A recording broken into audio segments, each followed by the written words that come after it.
benar. Demikianlah sabda Tuhan. Terpujilah Kristus.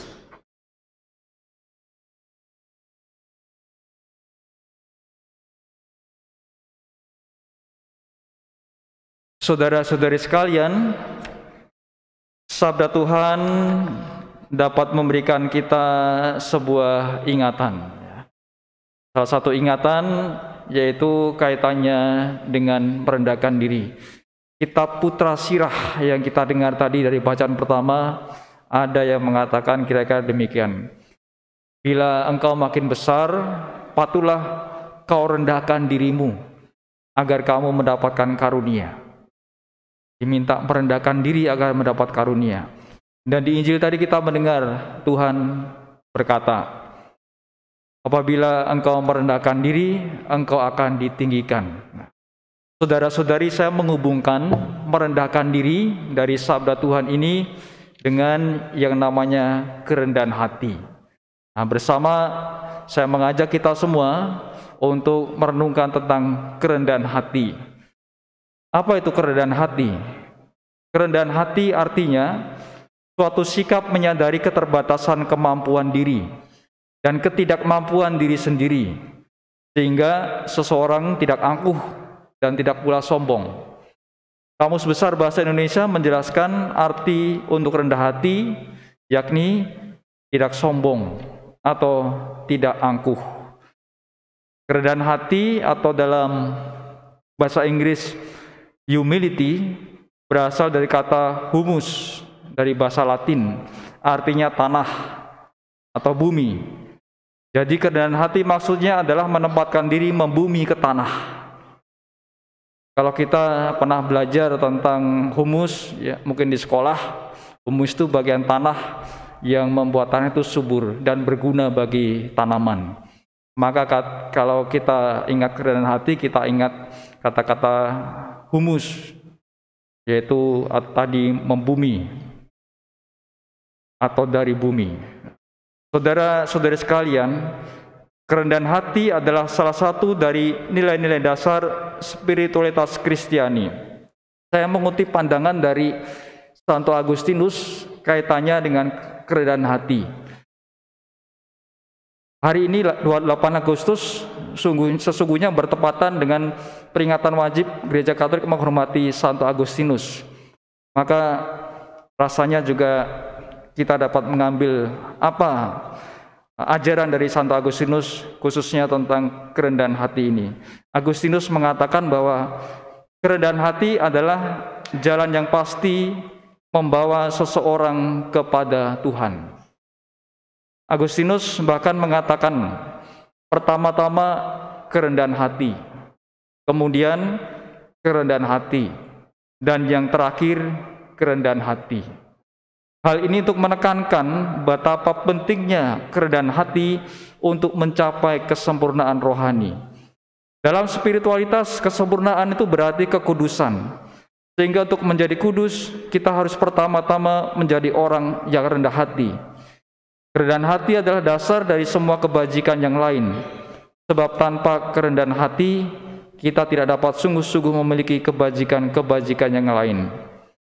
Kerendahan hati juga disebut sebagai ibu dari semua kebajikan, sebab ia melahirkan ketaatan, takut akan Tuhan, dan penghormatan kepada Tuhan. Ada pula yang disebut dengan kesabaran, kesederhanaan, kelemah lembutan, dan damai. Saudara-saudari sekalian, kerendahan hati membuat kita itu selalu menyadari kelemahan kita dan hanya bergantung kepada karunia Tuhan. Hal ini juga dapat diterapkan dalam hal iman. Jadi kerendahan hati adalah sikap hati untuk tunduk kepada Tuhan. Lalu Santo Agustinus juga menyatakan kerendahan hati adalah penyerahan diri kepada Tuhan, sehingga kita berusaha untuk menyenangkan hati Tuhan, bukan menyenangkan diri kita sendiri dalam segala perbuatan kita. Lalu ada santo lain yaitu Ignatius yang mengatakan ada 3 tingkatan kerendahan hati. Yang pertama dia mengistilahkan dengan disebut necessary humility, yaitu penyerahan diri kepada hukum Tuhan untuk menghindari dosa berat. Yang kedua, perfect humility, ketidakterikatan pada kekayaan ataupun kemiskinan, kesehatan maupun sakit. Yang terpenting adalah menghindari dosa dan kecenderungan berbuat dosa. Yang ketiga, ini paling tinggi, most perfect humility, yaitu sikap meniru Kristus, termasuk menerima dengan rela penderitaan ataupun salib dan penghinaan dalam persatuan dengan Kristus karena kasih kita kepada Kristus.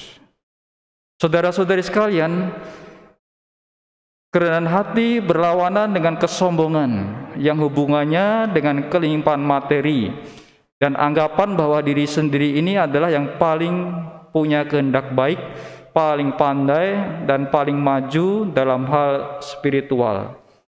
Kesombongan dalam hal materi berhubungan dengan hal yang kelihatan, misalnya kecantikan, kekayaan, nama baik, pangkat, dan kehormatan.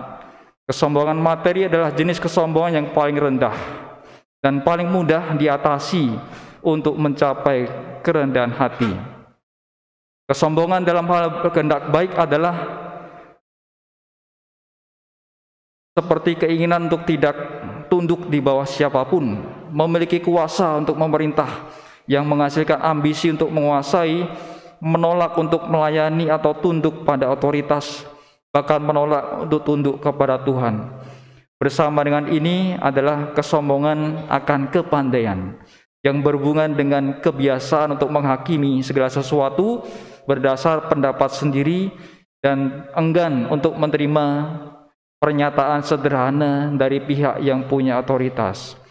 Sedangkan orang yang rendah hati adalah dia yang sadar akan dosa dan kelemahannya, yang tahu bahwa ia pun dapat menjadi yang terhukum jika hanya keadilan Tuhan yang berlaku di dunia ini.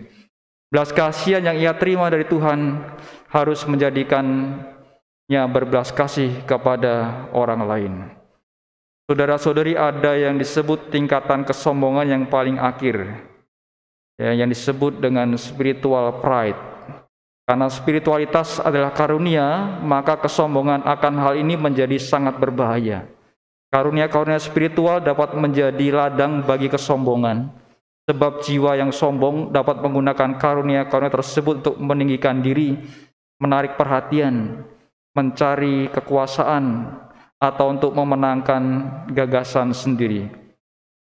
Saudara-saudari, Kristus menolak kesombongan ini, sebab hal ini membuat orang itu hidup dalam kebohongan.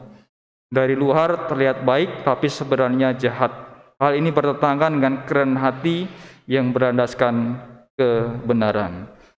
Saudara-saudari sekalian, kemudian Santo Ignatius menurut Santo Ignatius, mengikuti teladan Kristus dan cara hidupnya adalah bentuk kerendahan hati yang paling sempurna, yaitu jika seseorang dengan kehendak bebasnya memilih untuk hidup miskin seperti Kristus, menderita bersamanya daripada menjadi kaya dan dihormati dan dianggap bijak oleh dunia.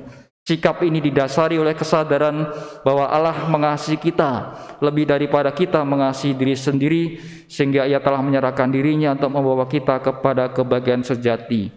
Kebahagiaan sejati ini tidak dapat dibandingkan dengan segala pemahaman kita akan kebahagiaan menurut ukuran dunia. Ketetapan hati meninggalkan kebahagiaan duniawi untuk mendapatkan kebahagiaan surgawi adalah sikap kerendahan hati yang paling sempurna. Kira-kira itu permenungan tentang yang disebut dengan kerendahan hati, dan kita tentu perlu belajar untuk rendah hati, untuk merendahkan diri seperti pesan Tuhan tadi. Bila kita merendahkan diri, maka justru Tuhan akan meninggikan kita.